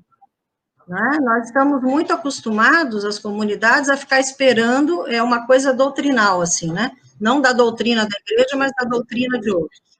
E leigos também doutrinam outros, né? Não estou dizendo só dos padres. Mas é um diálogo que deve ser constituído a partir de que o outro se coloque como sujeito da igreja que ele é. E o que dá a ele esse status de sujeito de ser igreja é justamente o batismo. Não tem outro caminho, não é? Aí a terceira pergunta falava da conciliação entre igreja doméstica e os novos meios de comunicação, né? A nova maneira de se fazer presente. Veja, eu não estou querendo acabar nem com os novos meios de comunicação, que seria uma estupidez da minha parte, e também não estou querendo dizer que cada um volte para dentro da sua casa, não foi essa a intenção, né? E eu acho que também não é isso que você está querendo dizer. O que eu quis dizer é que a gente não pode continuar fazendo com que as pessoas só recebam, sem pensar. Eu acho que esse é o fundo da minha colocação, né? A igreja deve, sim, não tem outro caminho, e nesse sentido, eu acho que os meios de comunicação nos ajudam muito, mas não pode ficar num só. Uma coisa não exclui a outra, né? Ou em filosofia a gente diz, afirmar uma coisa não quer dizer que eu estou negando outra, né? O que quer dizer é que essas pessoas que estão em casa, elas podem e devem naturalmente assistir às suas missas pelas TVs, na que melhor lhe parece, mas se não estiver essa missa da TV e essas celebrações, não podem retirar aquilo que é o próprio da vivência familiar. Porque antes de vir a missa na TV, vem a vivência familiar. E uma vivência familiar de uma família que se diz cristã, ela é muito própria. E não estou querendo voltar para o que é a missa de volta, não. Né? Mas são valores que permeiam. Então, o desafio, eu acho que é esse equilíbrio, né? É encontrar como é que nós podemos continuar vendo as coisas, o que é impossível hoje, quase falar para todo mundo, vamos desligar a televisão. Aliás, nem foi isso que eu quis dizer, né? Mas como é que essa agressão midiática não tira aquilo que é próprio de um núcleo, de uma igreja doméstica? E aí a gente precisaria voltar naquilo que constitui as igrejas domésticas. E aí é só voltar nos Atos dos Apóstolos. Né? O Antônio já disse ali, quando todo mundo punha todo mundo em comum, existem características de que é o núcleo primeiro do cristianismo. Só que esse núcleo, ao longo da nossa história até 2020, parece que a gente jogou isso pela janela. Não é? E parece que ser igreja só está dentro lá da igreja. Né? Só está dentro de uma comunidade que a gente precisa pensar se ainda é comunidade. É por aí que ia a minha reflexão.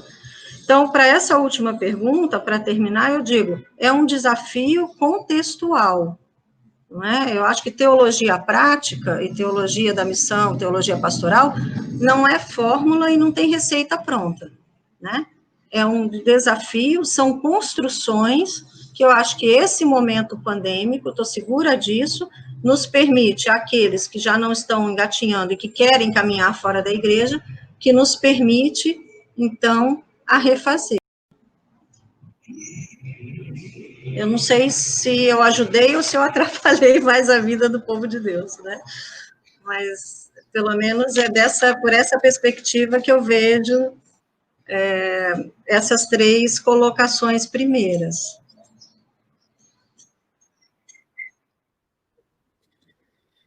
Mais uma vez, muito obrigado, professora Alzirinha, está muito bom o nosso diálogo, questões pertinentes e que também dizem respeito às inquietudes da realidade que nós estamos vivendo.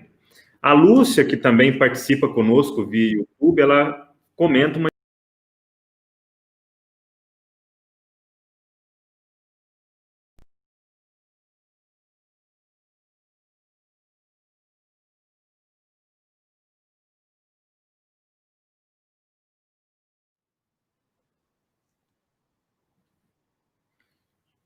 Então, retomando, a Lúcia já dizia, me vi de modo muito especial nas SEBs, onde cresci na fé, compromisso com o outro, na oração e também na reflexão da palavra em família. esse testemunho muito bonito também que deve ser resgatado. Professora, com o tempo que nós temos, chegaram para nós também mais algumas perguntas. Duas para a gente encerrar esse bloco de perguntas. O Lucas de Faria, ele pergunta o seguinte: a CNBB propõe nas diretrizes gerais para a ação evangelizadora da Igreja de 2019 a 2023 um resgate da comunidade casa. A pandemia parecia ter a potencialidade de praticar isso, mas em geral não ocorreu. Essa conversão é possível numa igreja massificada? Então, essa é a primeira pergunta do Lucas de Faria. E a segunda pergunta, que é do Washington Luiz, que também nos acompanha. Como entender, né, e aí também vem a reflexão no nível do retorno das missas, como entender a presentificação do mistério em tempo de pandemia? Então, são essas duas perguntinhas aí para a gente encerrar o bloco de perguntas. E você que está curioso pela palavra-chave, já em breve, durante a nossa transmissão, a gente vai falar, já que ela computa aí a presença para você que deseja receber o certificado. Então, fique aí, acompanhe conosco, atentos.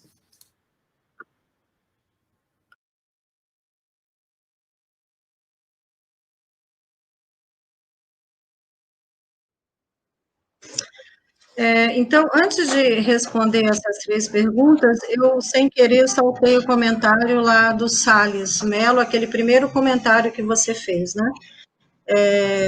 Eu estou com ele, eu acho que a pandemia não inventou nada, eu acho que ela colocou os centros urbanos na mesma situação do que as comunidades que estão em espaços geográficos muito distantes e muito impedidos de ter uma configuração eclesial como se tem nos centros urbanos, não é? De igreja, de todo mundo ali, no templo, etc. Né? Então, me parece que ele está, se eu não me engano, na Amazônia, penso eu, se eu entendi bem a questão. Depois me corrijam se eu estiver errada.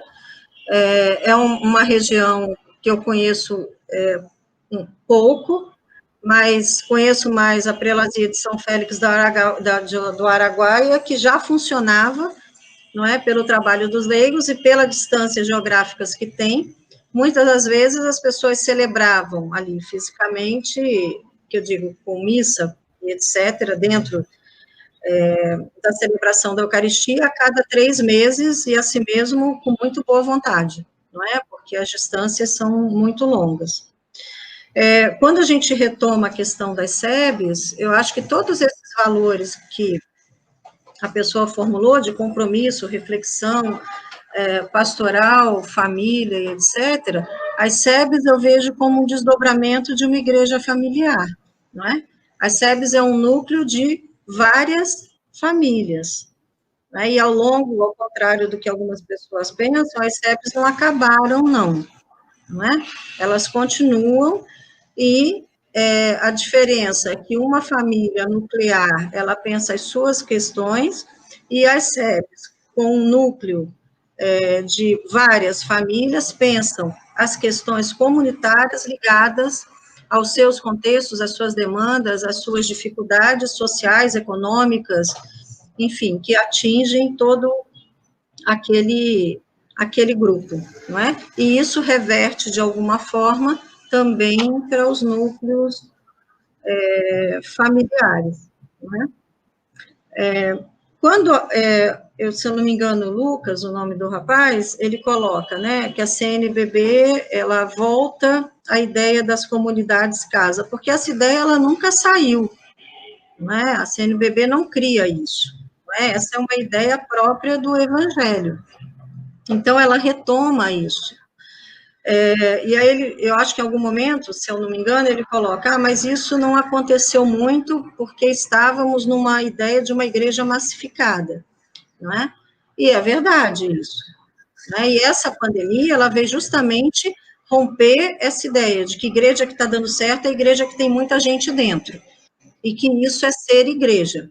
Mas se esquece de pensar se isso é ser aquilo que a igreja é, segundo a inteligência, povo de Deus, né? E que comunidade a gente está formando ali. né? Quando a gente fala em documentos, a gente tem que pensar num elemento que se chama recepção de documentos, né? Então, como é que a gente pensa, e isso é próprio do Padre Congá, como é que a gente pensa e sabe que um elemento foi recebido? O que se precisa, o elemento, um documento, não é? O que se precisa para pensar que um documento foi recebido e foi aceito? Bom, primeiro que ele faça sentido na vida das pessoas, não é? E segundo que as pessoas tenham conhecimento desse documento. E o que a igreja produz de documento é uma novidade, não é? Então, a gente precisa perguntar quantas pessoas conhecem tudo aquilo que a igreja escreveu no mundo. Né? Eu já estou naquela linha assim, os alunos vêm dizer para mim, não, porque o Papa disse, eu já estou perguntando onde, em que documento, em que linha, em que entrevista. Porque se o coitado fala tudo que o povo diz que ele fala, gente, ele não faz outra coisa a não ser falar, não é? Mas o fato é que mais que falar e escrever, o Antônio está dando risada, mas é verdade, o mais que falar e escrever, eu acho que é pensar como é que esses documentos são recepcionados, desculpa.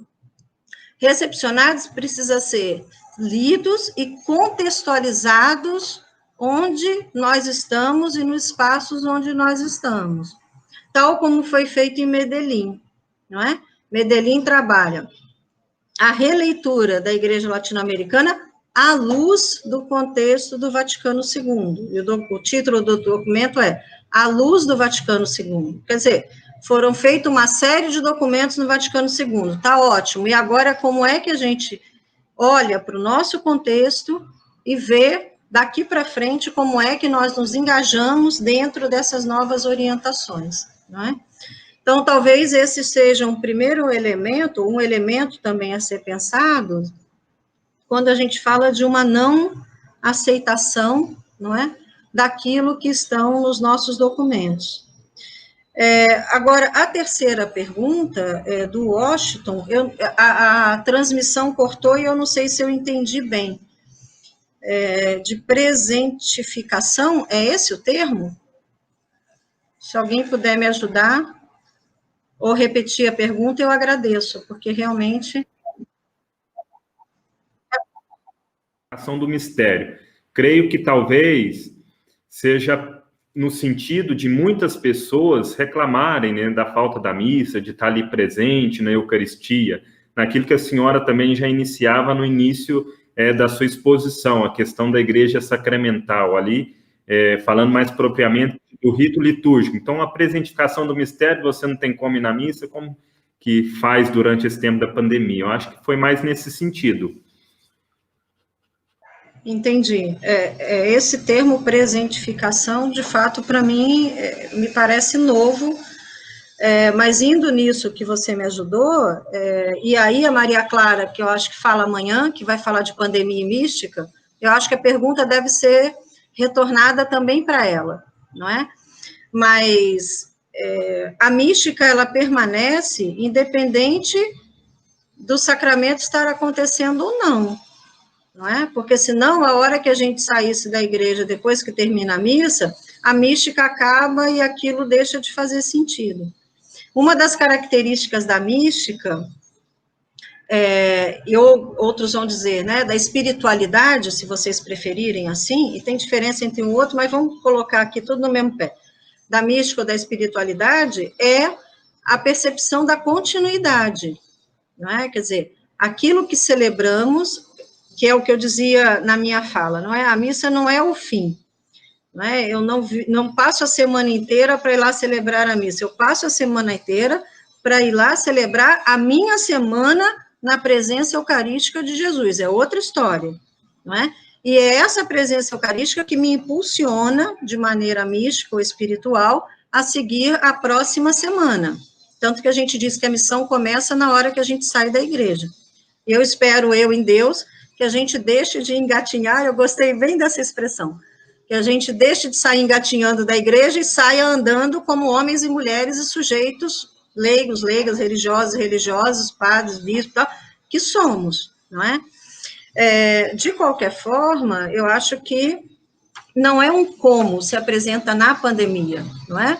Essa mística, ela se apresenta na pandemia, fora da pandemia, porque ela faz parte dessa dinâmica do ser cristão, não é?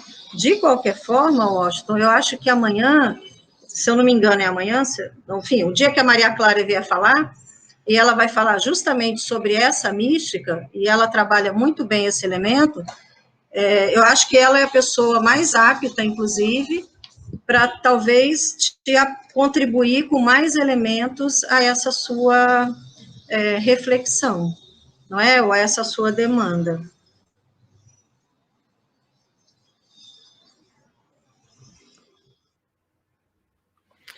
Então, mais uma vez, muito obrigado aí a professora Alzirinha por dialogar conosco nessas nossas perguntas, contribuições, de quem também nos acompanha pelas redes sociais.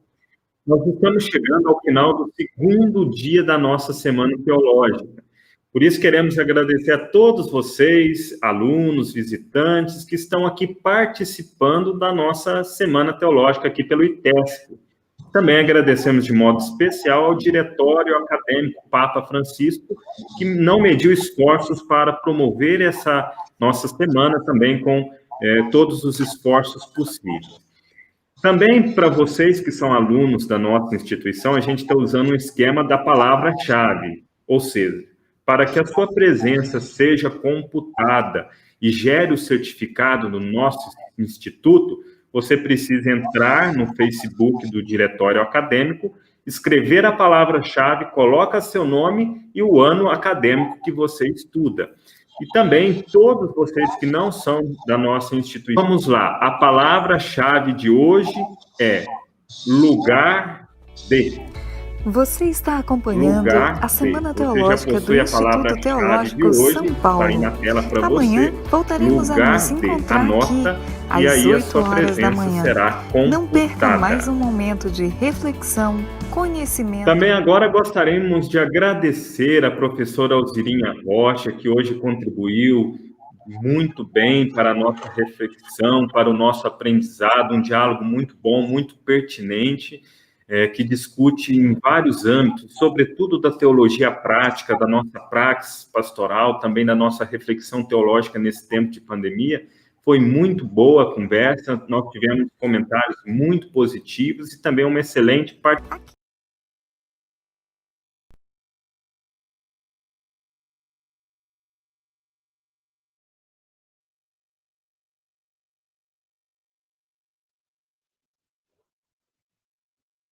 Respondo tranquilamente, tá bom? Da parte minha também, eu quero agradecer a você, Alzirinha, por toda a sua competência, toda a sua profundidade, e eu gostaria de saber que no final do ano você volta para São Paulo, quem sabe você venha novamente somar forças conosco aqui no ITESP. O ITESP está precisando também da presença de mais mulheres leigas que venham nos ajudar a esses passos para uma igreja que deixe de engatinhar. E ao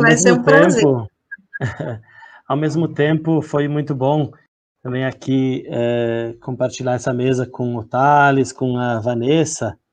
É sempre interessante também encontrar vocês num outro contexto que não seja aquele de pela perseverança, pela criatividade, o Alosman também com toda a sua capacidade técnica.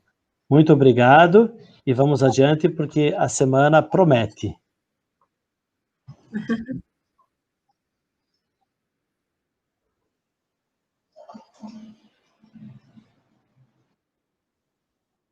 Opa, falha técnica. Mais uma vez, muito obrigada, professora Alzirinha, ao professor Seganfredo, ao Thales, que conduziu aqui esse segundo dia da Semana Teológica do ITESP. É muito bom estar com vocês. Eu agradeço todas as reflexões feitas, ao pessoal que está assistindo também, de outras faculdades, também nossos alunos aqui do ITESP, né, que estão acompanhando pelo Facebook, pelo YouTube. Eu agradeço. E faço novamente, reitero o convite para nos acompanhar durante toda a semana, né, com outros temas aí sobre pandemia e igreja. Fica novamente esse convite. Parabéns também ao diretório acadêmico, nos bastidores, organizando tudo. Parabéns a cada um de vocês. Muito obrigada.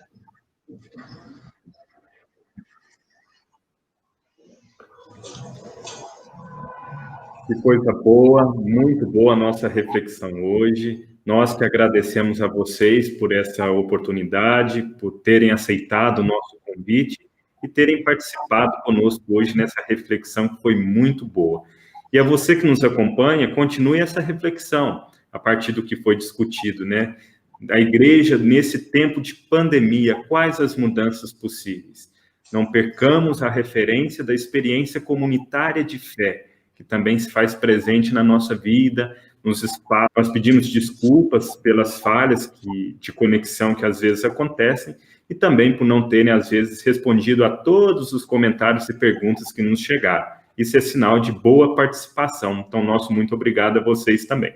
Facebook e colocar a palavra-chave. Então, esperamos você amanhã, aqui, para mais um dia de conhecimento. Até amanhã e fique com Deus!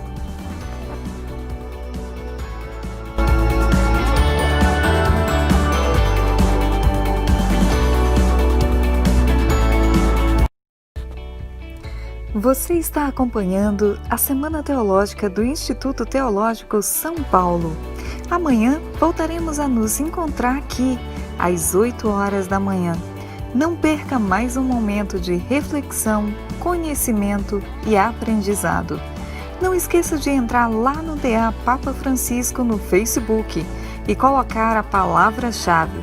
Então, esperamos você amanhã, aqui, para mais um dia de conhecimento. Até amanhã e fique com Deus!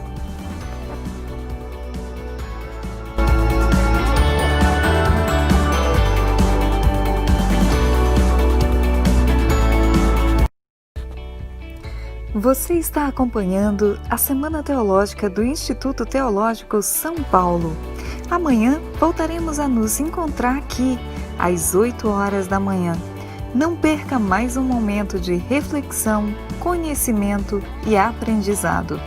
Não esqueça de entrar lá no DA Papa Francisco no Facebook e colocar a palavra-chave. Então, esperamos você